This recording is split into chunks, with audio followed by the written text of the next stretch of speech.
China media slams Trump anger on N.Korea sanctions as stupid, based on fake news.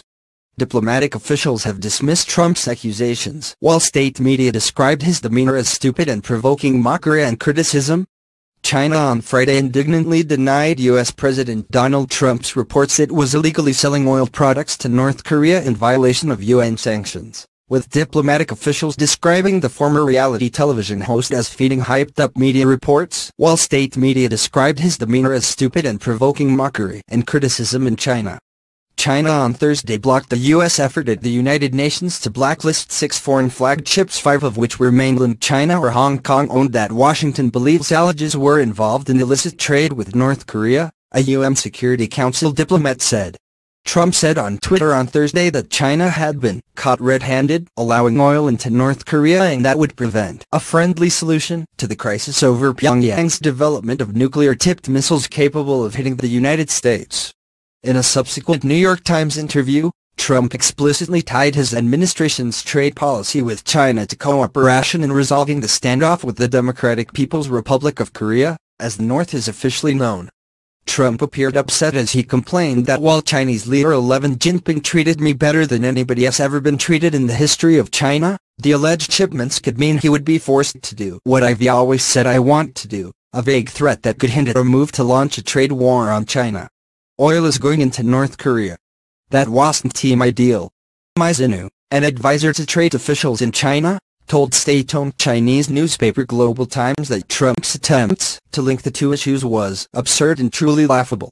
Those two issues are already complicated enough on their own, and Trump wants to put them together and address them together?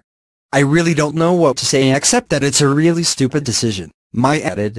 Chinese experts also appeared bemused in a situation where they face accusations from a celebrity-turned-U.S.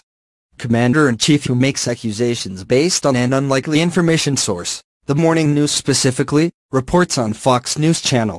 Lu Chao, a Korea expert at the Liaoning Academy of Social Sciences, said that Trump's tweets were simply irresponsible. I don't know what's more absurd, that we are seeing the president of the world's most powerful country conducting diplomatic negotiations on Twitter, or that we know the U.S. president is getting information from fake news reports instead of the most powerful intelligence apparatus in the world under his control. Lu Chao, a DPRK expert at the Liaoning Academy of Social Sciences, told the Global Times. It's very counterproductive for foreign media to make such false connections, and irresponsible for Trump to spread them, the Chinese academic added. While critics such as Lu have blasted the famously temperamental president's habit of addressing important and trivial issues alike through Twitter as unbecoming for a leader, Trump has defended the practice as not presidential, it is modern-day presidential. During his election campaign last year, Trump bragged that he is considered the Ernest Hemingway of 140 characters, adding that if one of his detractors says something bad about him, bing bing bing, I say something really bad about them. Chinese Foreign Ministry spokeswoman Hua Chunying took exception to the media reports and tweets, dismissing suggestions a Chinese vessel was suspected of transporting oil to a North Korean vessel on October 19 and commenting that the reported situation does not conform with fact. In reality, the ship in question has, since August, not docked at a Chinese port, and there is no record of it entering or leaving a Chinese port, Hua said. The Chinese side has always fully and strictly implemented the Security Council's resolutions and fulfilled its international obligations, and will never allow any Chinese citizen or companies to engage in actions that violate the Security Council's resolutions, Hua added. If, through investigation, it's confirmed there are violations of the UN Security Council resolutions, China will deal with them seriously in accordance with laws and regulations.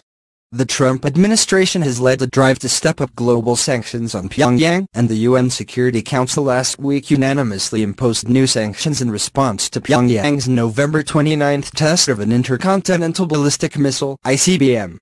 The DPRK has excoriated the UN sanctions resolution as a wanton violation of its sovereignty and a war active harassing peace and stability in the Korean Peninsula and the region, according to the Korean Central News Agency. The reason that we opted for the simultaneous development of the two fronts was to defend the sovereignty and territorial integrity of the country, form the U.S. imperialists' nuclear blackmail policy and nuclear threat, and ensure the peaceful life of the people, and reliably guarantee the peace and security of the Korean Peninsula and, furthermore, the world, the article stated. No force can stop the army and people of the DPRK from making dynamic advance toward bolstering the state nuclear force.